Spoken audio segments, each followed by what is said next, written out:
నమస్కారం.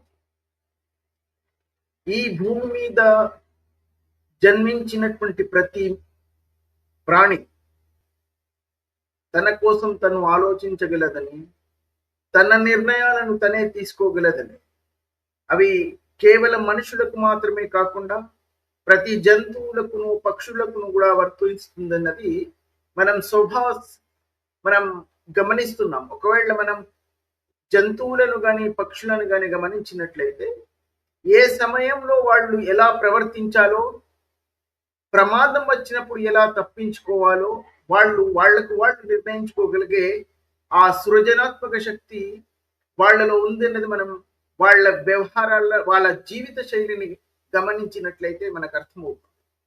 అది జంతువులైనాను, పక్షులైనా సరే, ఏ జీవజాలమైనా సరే సందర్భాన్ని బట్టి వాళ్లకు అవసరాన్ని బట్టి వాళ్ళు ఎలా ప్రవర్తించవచ్చో ఆ సృజనాత్మక శక్తి వాళ్లకు ఉంది అన్నది మనకు అర్థమవుతుంది. మనిషి వైపు వచ్చినట్లయితే ఇంకాస్త జంతువుల కంటే, పక్షుల కంటే కూడా ఒక మెట్టు పైకెక్కి మనిషి ఆలోచించగలడని, చాలా తనకు కావలసిన నిర్ణయాలు తనే తీసుకోగలడని, తన యొక్క జీవితాన్ని ఎలా సుఖవంతం చేసుకోవాలో ప్రతి మనిషి తనకు తాను నిర్ణయించుకోగలడని, మనం సహజంగా ప్రతి మనిషికి తన యొక్క శరీరంలో నిర్మించబడినటువంటి ఆ సృజనాత్మక శక్తి ద్వారా అది మనిషి చేయగలుగుతున్నాడన్నది వాస్తవం.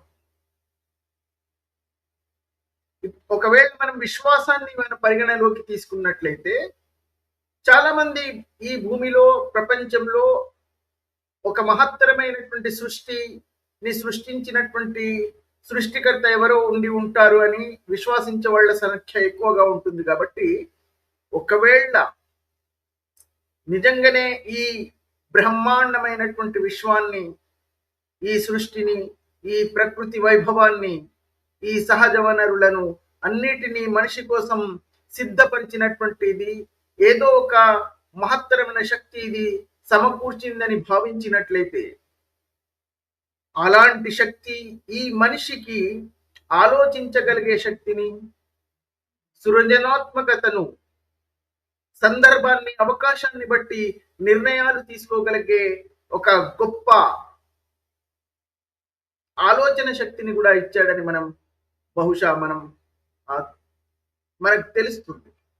మరి ఇలా మనిషి తన నిర్ణయాలు తను తీసుకోగలడని ఒక పరిధి దాటిన తర్వాత,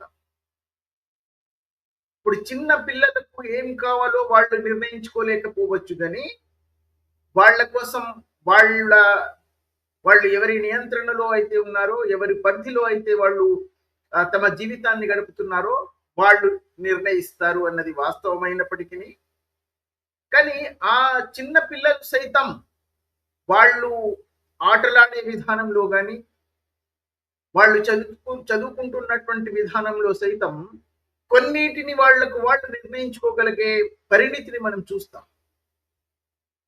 మరి ఈ ప్రపంచం ఇలా కొనసాగుతున్నటువంటి సందర్భంలో కొందరు ఈ సృష్టికర్త అన్న పేరుతో ఈ ప్రపంచంలో వాళ్ళ యొక్క దూతలని, వాళ్ళ యొక్క సందేశహారులని ఈ ప్రపంచం మీదికి వచ్చి, మీ అందరి కోసం మా సృష్టికర్త నాకు నిర్ణయించడానికి హక్కు ఇచ్చాడని ఈ మొత్తం మనుష్య జాతిని నియంత్రించడానికి, వాళ్లను శాసించడానికి కొందరు వచ్చినటువంటి వాస్తవమైనప్పటికీ వాళ్లను ఆయా కాలాల్లో కూడా చాలా మంది ప్రశ్నించారు, తిరస్కరించారు, వాళ్లను అంగీకరించలేదు. చాలా చాలా కొద్ది మంది మాత్రమే వాళ్లను ఆ ప్రవక్తలుగాను, దూతలుగాను లేదా సందేశహారులను గాను అంగీకరించినటువంటి చరిత్ర మాత్రమే మన దగ్గర ఉంది. కాలం గడిచిన తర్వాత వాళ్లను చాలా మంది అంగీకరించినట్టుగా చరిత్ర రాయబడి ఉండవచ్చుగాక, కానీ ఆయా కాలాల్లో వాళ్లను విశ్వసించినటువంటి వాళ్ళ యొక్క జనసమూహం చాలా తక్కువ అని, వాళ్లను ఎదిరించిన వాళ్ళు, వాళ్లను ప్రశ్నించిన వాళ్ళు, వాళ్లను పరీక్షించిన వాళ్ళ సమూహమే ఎక్కువగా ఉండేదన్నది ఒకవేళ ఇప్పుడు ప్రపంచంలో అత్యధిక విశ్వాసులు ఉన్నటువంటి ఆ విశ్వాసం పేరే ఇస్లాం కాబట్టి, ఆ విశ్వాసానికి ఇస్లాంకి సంబంధించినటువంటి దివ్య గ్రంథమైనటువంటి ఖురాన్ని పరిశీలించినట్లయితే మనకు అర్థమవుతుంది, ఎవరైతే తనను తానుగా ప్రవక్తనని ప్రఖ్యాపించుకున్నటువంటి వ్యక్తి ప్రవక్త ముహమ్మద్, స్వయం ప్రఖ్యాపిత ప్రవక్త అని నేను సంబోధించడానికి కారణం అదే. ఎందుకంటే అది ప్రతి ప్రవక్తను, ఇంతకు ముందు ముహమ్మద్ కంటే ముందు వచ్చినటువంటి ప్రవక్తలు సైతం అది వాళ్ళు ప్రఖ్యాపించుకున్నారే తప్ప ఎవరో ఆకాశం నుంచి ఓ దైవదూతను లేకపోతే ఆ దైవం యొక్క స్వరము వచ్చి ప్రఖ్యాపించలేదు ఇతను దైవదూత అని. కేవలం వాళ్ళు స్వయంగా ప్రఖ్యాపించుకున్నారు కాబట్టి వాళ్ళని స్వయం ప్రఖ్యాపిత ప్రవక్తలు అని సంబోధించడమే న్యాయం. వాళ్ళ కాలఘట్టంలో కూడా మనం ఉదాహరణకు ఇప్పుడు ఖురాన్ ఒకవేళ ఆ గ్రంథాన్ని మనం పరిశీలించినట్లయితే, అధ్యయనం చేసినట్లయితే మనకు బోధ్యపడే ముఖ్యమైనటువంటి అంశం ఏమిటంటే, ఆ తనను తాను ప్రవక్తగా ప్రఖ్యాపించినటువంటి ఈ ముహమ్మద్ను ఆ కాలఘట్టంలో కూడా బహుభూరిపక్షమైనటువంటి జనాభా ఎవరు కూడా, జనసమూహం ఎవరు కూడా అతన్ని ప్రవక్తగా అంగీకరించలేదు. అతన్ని పరిశీలించారు, అతని మీద ప్రశ్నలు సంధించారు. నువ్వు నిజంగా ప్రవక్తవైతే మా ఈ ఏడాది భూమిలో ఒక చెలుపును సృష్టించి చూపించు, మేము నిన్ను ప్రవక్తగా అంగీకరిస్తామని ప్రశ్నలను సంధించారు. మా ఈ ఖర్జూరపు ద్రాక్ష తోటల్లో ఒక సెలయేరును సృష్టించు, మేము నిన్ను ప్రవక్తగా అంగీకరిస్తామని పరిశోధించారు. నువ్వు ఏ అద్భుతము చేయలేకపోతే, ఏ సాక్ష్యము చూపించలేకపోతే ఈ ప్రపంచంలో ఎవరినైనా ఒక సందేశహారుడిగాను, ఏ సృష్టికర్త నుంచో సందేశం తీసుకొచ్చినటువంటి వ్యక్తిగా మేము ఏ విధంగా అంగీకరించాలి అని చాలా సులభంగా తార్కికపరంగా అడిగినటువంటి సందర్భాలు ఖురాన్లోనే పొందుపరచబడ్డాయి. దానికి ఖురానే సాక్ష్యం ఇస్తుంది. నువ్వు రాత్రికి రాత్రి నేను ఒక గుర్రం కంటే తక్కువ, గాడిద కంటే ఎక్కువ అయినటువంటి ఒక జంతువు మీద ఆకాశయాత్ర చేశాను అని చెప్తే మేము ఎలా నమ్మాలి? ఒకవేళ నువ్వు నిజంగానే ఆకాశయాత్ర చేయగలిగినటువంటి అద్భుత సామర్థ్యం, ఆ అద్భుత శక్తి నీకున్నట్లయితే మా కళ్ళ ముందు మేము చూస్తూ ఉండగాను ఆకాశములోకి ఎగిరి చూపించు అని వాళ్ళు ప్రశ్నించారు. కానీ వీటి ఏటికి కూడా ఆ ప్రవక్త ముహమ్మద్ దేనికి సమాధానం ఇవ్వలేదు. వాళ్ళ ఒక్క ప్రశ్నకు ఒక్క అద్భుతం కూడా చేసి చూపించలేదు అని చెప్పడానికి ఖురానే సాక్ష్యం. అలా అడిగినటువంటి వాళ్లను ముందుగా ఈ స్వయం ప్రఖ్యాపిత ప్రవక్త ముహమ్మద్ వాళ్ళను భయపట్టించడానికి చూపించినటువంటి సందర్భాలు అందులో ఉన్నాయి. మూసా కాలఘట్టంలో కూడా ఇలాగే మూసతో ప్రశ్నించారు చాలా మంది. అప్పుడు మా అల్లాహు ఆ ప్రశ్నించినటువంటి వాళ్ళపై ఆకాశం నుంచి అగ్నిని పంపించి వాళ్ళను ధ్వంసం చేసేయడని వాళ్ళను భయపెట్టించాడు. కానీ ముహమ్మద్ను ప్రశ్నించినటువంటి ఆ బహుదైవారాధకులు గాని, ఆ యూదులు గాని ఎవరు భయపడలేదు. వాళ్ళు తిరిగి అదే ప్రశ్నను అతని మీద సంధించారు. ఒకవేళ నిజంగానేమి అల్లాహు మూసాను ప్రశ్నించిన వాళ్ళపై అగ్నిగోళాన్ని పంపించి వాళ్ళను ధ్వంసం చేసినట్లయితే మేము కూడా దానికి సిద్ధంగా ఉన్నాం. మా మీద కూడా అగ్నిని పంపించి మమ్మల్ని ధ్వంసం చెయ్యి, మేము కూడా చూడదలుచుకున్నామని ప్రశ్నించారు. దీన్ని బట్టి అర్థమయ్యేది ఏమిటంటే ముహమ్మద్ను ఆ కాలఘట్టంలో ఎవ్వరూ విశ్వాసించలేదు. ఆ ఇస్లామిక చరిత్ర కూడా మనం పరిశోధించినట్లయితే ఆ స్వయం ప్రఖ్యాపిత ప్రవక్త ముహమ్మద్ ఆ మక్కాలో తన యొక్క 13 సంవత్సరాలు ఏదైతే ఖురాన్ వచనాలను బోధిస్తూ తిరిగాడో, కేవలం ముహమ్మద్ను విశ్వాసించినటువంటి వారి సంఖ్య వాళ్ళ చరిత్రక పుస్తకాల ద్వారానే 100కు చాలా తక్కువ, 90-95 ఏదో పొందుపరచబడి ఉంది. అంటే 13 సంవత్సరాలు ఈ ఖురాన్ వచనాలను చదువుతూ వాళ్లకు వినిపిస్తూ తిరిగినప్పుడు ఈ వచనాలు పెద్ద అద్భుతమని, ఇది ప్రపంచంలో ఇంతవరకు ఎవరు వినలేదని, ఇందులో అద్భుతమైనటువంటి ఒక కవితా లావణ్యం ఉందని ఎవరూ ప్రశంసించలేదు. వాళ్ళు మా పూర్వీకుల కథలు మాకు మళ్ళీ మా ముందే చెప్తున్నావా ఈ అరబీ కవిత్వం ద్వారా, మేము ఇవన్నీ విని విసిగిపోయామని చెప్పారు. ఇది ఖురాన్ సాక్ష్యమే. దీనికి ఖురాన్లోనే ఇది ఖురానే చెప్తున్నటువంటి విషయం. ఇది ఖురాన్ నిర్ధారిస్తుంది. పదే పదే ఖురాన్లో ఒక వాక్యం వస్తుంది, అసాతిరుల్ అవ్వలీన్ అని. ఇవి మా పూర్వీకుల కథలు, మేము విని విని విసిగిపోయాం. మళ్ళీ ఈ కథల్నే తీసుకొచ్చి నువ్వు కవితా రూపంలో మాకు చెప్పినంత మాత్రాన్ని నిన్ను ప్రవక్తగా మేము ఎలా అంగీకరించాలి అని వాళ్ళు పదే పదే ప్రశ్నించారు, నిలదీసి అడిగారు, చెమటలు కక్కించారు. అప్పుడు ఈ స్వయం ప్రఖ్యాపిత ప్రవక్త మూతి ముడిచి తోక జాడి వెళ్ళిపోవలసి వచ్చింది. నేను ఒక సాధారణ మనిషిని, నేనే అద్భుతాలు చేయలేను అని తప్పించుకొని వెళ్ళిపోవలసినటువంటి సందర్భాలు కూడా ఖురాన్లో పొందుపరచబడి ఉన్నాయి.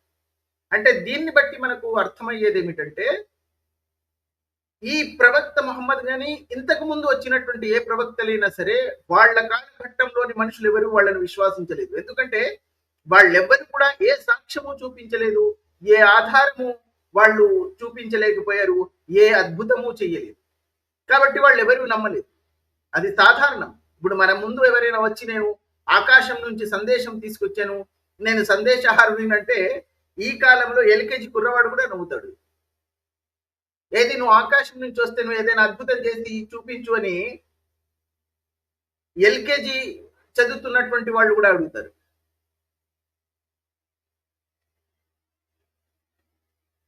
చెయ్యలేకపోతే అపహాస్యం పాలవుతారని చెప్పేవాళ్ళకు తెలుస్తుంది.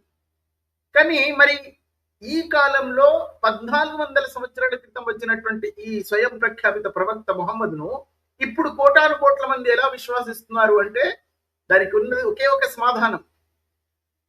కాలం గడిచే కొద్దీ ఇలా మూర్ఖ సమూహం ఆ కథలను, అప్పట్లో ఉన్నటువంటి వాళ్ళు రాసిన కథలను కప్పివేసి వాళ్ళను దాచివేసి దాని తర్వాత రాసినటువంటి కథలను ప్రాచుర్యంలోకి తీసుకొచ్చి వీళ్ళ చేత విశ్వాసింపజేసినటువంటి కారణం వల్లనే ఇప్పుడు కోటాను కోట్ల మంది విశ్వాసిస్తున్నారు. ఉదాహరణకి ఖురాన్ లో ప్రవక్త ముహమ్మద్, స్వయం ప్రఖ్యాపిత ప్రవక్త ముహమ్మద్ ఒక్క చమత్కారం చేయలేదని, ఒక్క అద్భుతం కూడా చేయలేదనేది ఖురానే నిర్ధారిస్తుంది.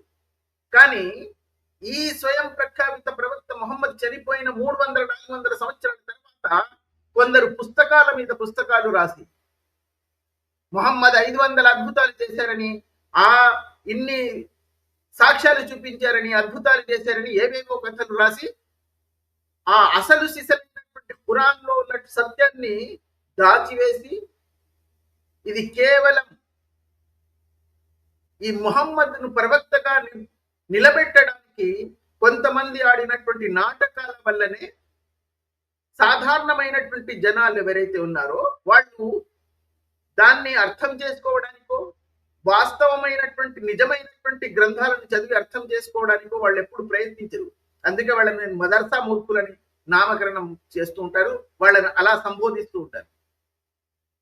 ఎందుకంటే వాస్తవాలను వాస్తవాలుగా అంగీకరించడానికి వాళ్ళు సిద్ధపడరు, పైగా దాన్ని పరిశీలించడానికి పరిశోధించడానికి వాళ్ళు సిద్ధపడరు.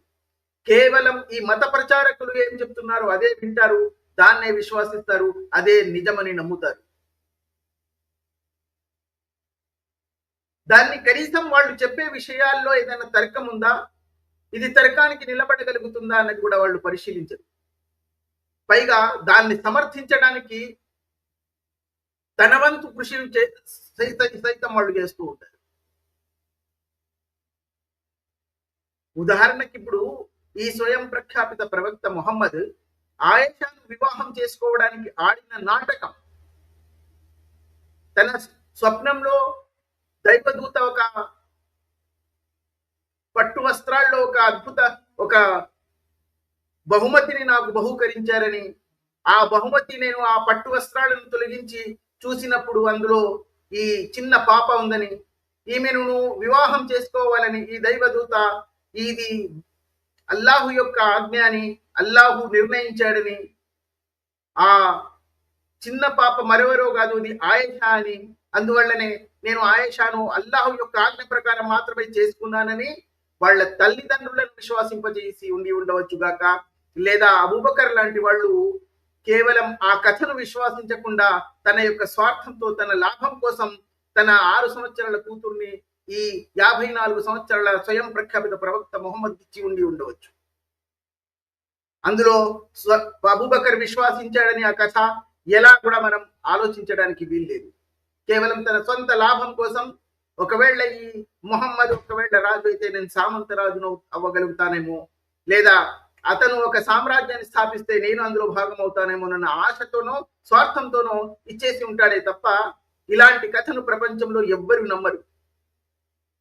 నాకు రాత్రి స్వప్నంలో దైవదూత వచ్చి 6 సంవత్సరాల అమ్మాయిని వివాహం చేసుకోమన్నాడంటే ఈ మహత్తరమైనటువంటి సృష్టిని సృష్టించినటువంటి సృష్టికర్త తన సందేశాహారుడు పంపించి, ఒకవేళ తనే ఆ సందేశాహారుడిని పంపించినా కూడా ఇలా 6 సంవత్సరాల అమ్మాయిని నీకు నేను వివాహం చేసి పెడుతున్నానని ఆమె అంగీకారం లేకుండా, వాళ్ళ తల్లిదండ్రుల అంగీకారం లేకుండా ఆమెను నువ్వు వివాహం చేసుకొని అతనితోనే చెప్తాడా?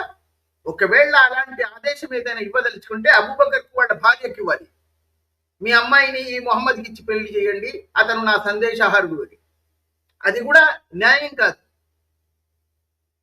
కానీ ఒకవేళ చెప్పగలిగితే అతనికి చెప్పాలి, లేదా అతనికి ఆ స్వప్నంలో రావాలి. కానీ ఎవరైతే నా స్వప్నంలో వచ్చారని వీళ్ళని చెప్తే వీళ్ళు అది అంగీకరించి వీళ్ళని ఇవ్వడం ఇంతటి పరమ మూర్ఖత్వం బహుశా ప్రపంచంలో ఏ కథలోనూ మీకు కనిపించదు. కానీ మరి ఈ మదర్సా మూర్ఖులు లాంటి విశ్వాసులు ఇవన్నీ పరిశీలిస్తున్నారా? వాళ్ళు అంటారు అవును ప్రవక్త అడిగితే ఇచ్చేయాలి. అసలు అది అతను ప్రవక్తనా కాదా అని ఎలా నిర్ధారించబడింది అని కూడా వీళ్ళు పరిశీలించరు. ఖురానే ధృవీకరిస్తుంది. అప్పట్లో ఉన్నటువంటి ముహమ్మద్ కాలఘట్టంలో జీవించిన ఏ ఒక్కరు కూడా అతన్ని ప్రవక్తగా ధృవీకరించలేదు, అంగీకరించలేదు, అతను నిరూపించుకోలేదు. తన ప్రవాచకత్వాన్ని ఒక్క సందర్భంలోనూ అతను నిరూపించుకోలేదు తన జీవితకాలం మొత్తంలో. పైగా నా అభిప్రాయం ఏమిటంటే అతని చుట్టూ ఉన్నటువంటి అబూబకర్ గాని, ఉమర్ గాని, అలీ గాని వీళ్ళు కూడా ఎవరు అతన్ని ప్రవక్తగా విశ్వాసించలేదు అన్నదే నా అభిప్రాయం. ఎందుకంటే దాని సాక్ష్యాలు వీళ్ళ చరిత్రలోనే ఉన్నాయి. ఎప్పుడైతే ఈ స్వయం ప్రఖ్యాపిత ప్రవక్త చనిపోయిన తర్వాత ఆ శవ శరీరాన్ని అలాగే వదిలేసి ఎవరు ఖలీఫా అవుతారని వీళ్ళు యుద్ధాలు ప్రారంభించారు. ఒకవైపు అలీ, ఒకవైపు అబూబకర్ ఖలీఫా అని వాళ్ళు ఇద్దరు, ఎవరి బలం ఎక్కువ ఉంది అని వాళ్ళు ఇద్దరు యుద్ధానికి దిగారు. ఆ శవ శరీరాన్ని అలాగే వదిలేసి నిజంగానే వీళ్ళు అతను ప్రవక్త అని విశ్వాసించి ఉన్నట్టయితే ఆ శవ శరీరాన్ని అలా వదిలేస్తారా? పైగా ముహమ్మద్ చనిపోయే ముందు ఆఖరి నిమిషాల్లో తన యొక్క చిట్ట చివరి సందేశాన్ని రాస్తామని రాయడానికి ఉపకరణాలను అడిగితే ఉమర్ నిషేధించాడు. అప్పుడు కొంతమంది విశ్వాసులు ఉమర్ని ప్రశ్నించారు, నువ్వెందుకు ఆఖరి సందేశాన్ని, మా ప్రవక్త ఆఖరి సందేశాన్ని రాస్తానని చెప్తే నువ్వు ఎందుకు ఆ ఉపకరణాలు అందించడం లేదు అని. అప్పుడు ఉమర్ ఏమన్నాడు, మన దగ్గర అల్లా పంపించినటువంటి గ్రంథం ఖురాన్ ఉన్నప్పుడు వేరే వాళ్ళ యొక్క సందేశాలు కానీ నిర్ణయాలు కానీ మనకు అవసరం లేదు అని ధిక్కరించాడు. ఇవన్నీ మనం క్రోడీకరించి ఒకవేళ ఆలోచించగలిగితే వీళ్ళెవరు అతని ప్రవక్తగా అంగీకరించలేదన్నదే కదా విషయం. కానీ ఇవన్నీ ఈ మదర్సా మూర్ఖులకు ఇవన్నీ పరిశోధించే పరిజ్ఞానం కానీ అంతటి మేధస్సు కానీ వాళ్ళకు లేదు కాబట్టి వాళ్ళు మదర్సా మూర్ఖులుగానే మిగిలిపోయారు. వీళ్ళు ఇలా మిగిలిపోయారు కాబట్టి ఈ ఇస్లాం అన్న దాన్ని వ్యాపారంగా చేసి అరబ్బులకు ఇది వ్యాపారం. వీళ్ళందరికీ ఇది విశ్వాసమై ఉండవచ్చు కానీ అరబ్బులకు ఇది వ్యాపారం.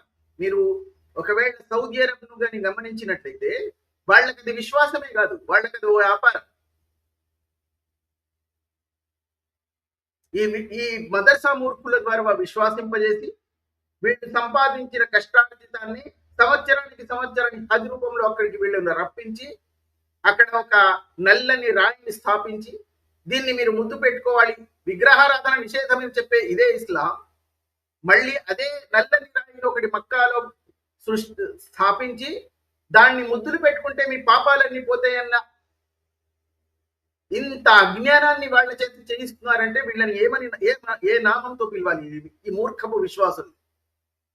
ఇక్కడేమో చంకలు కుతుకుంటూ విగ్రహారాధన నిషేధం అని చెప్తూ ఉంటారు.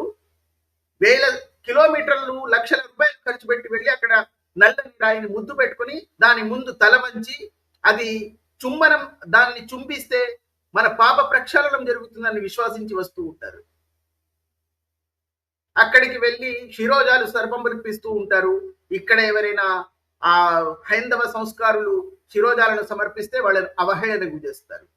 ఎవరైనా గంగా జలాన్ని పవిత్రమని తీసుకొస్తే వాళ్ళను అపమానిస్తారు, అవమానిస్తారు. వేల కిలోమీటర్ల దూరం లక్షలాది రూపాయలు ఖర్చు పెట్టి వెళ్ళి జంజంను పవిత్ర జలమని తీసుకొస్తారు. ఈ మదర్సా మూర్ఖులను ఎవరు ప్రశ్నించగలరు, ఎవరు బోధించగలరు?